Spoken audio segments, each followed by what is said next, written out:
ही लागे वृंदावन रे।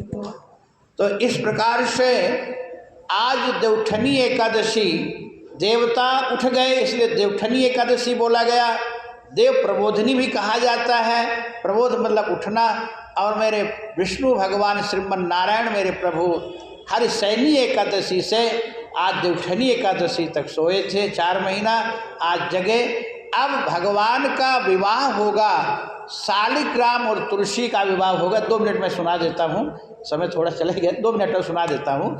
तो ये तुलसी कौन है और शालिग्राम भगवान का विवाह कैसे शुरू हुआ, और वही परंपरा आज भी चली आ रही है। जब तक भगवान का विवाह नहीं हुआ तब तक सांसारिक विवाह नहीं होता। 4 महीना विवाह, ये सब मैंने बताया कि जो शुभ कर्म है वर्जित है 4 महीना। भागवत और बुद्ध कथा की बात नहीं है। तो महाराज ये जो तुलसी है ये कौन थी? ये पूर्व जन्म में जलंधर की पत्नी वृंदा थी। पद्म पुराण में भी कथा आता है, मानस में भी आता है। तो एक बार भगवान शंकर से जलंधर का बड़ा घमासान युद्ध हुआ। जलंधर आगे चल कर के बहुत बड़ा असुर हुआ। और जलंधर भी कोई साधारण नहीं था, क्योंकि भगवान शंकर जब समाधि में रहते थे तो देवता पता नहीं कब आ जाए का समाधि भंग कर दें। तो भगवान शिव ने क्रोध में, भगवान शिव को क्रोध आया और क्रोध से भगवान शिव का अश्रु गिरा, उससे पुत्र हुआ। और भगवान शिव इस पुत्र को कहे कि जब तक हम ना अनुमति दे तब तक किसी को हमारे पास आने मत देना।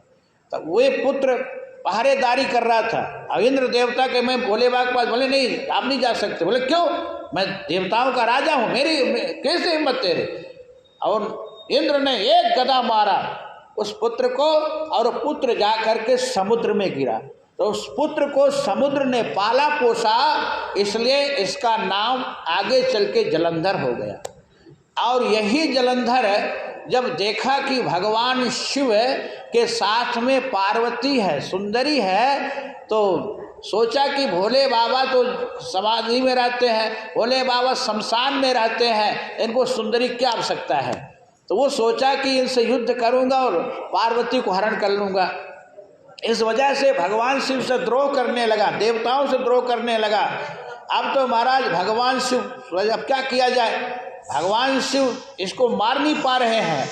तो भगवान विष्णु, ये सब देवताओं कमेटी हुई। भगवान कहे कि भोले बाबा ने कहे प्रभु आप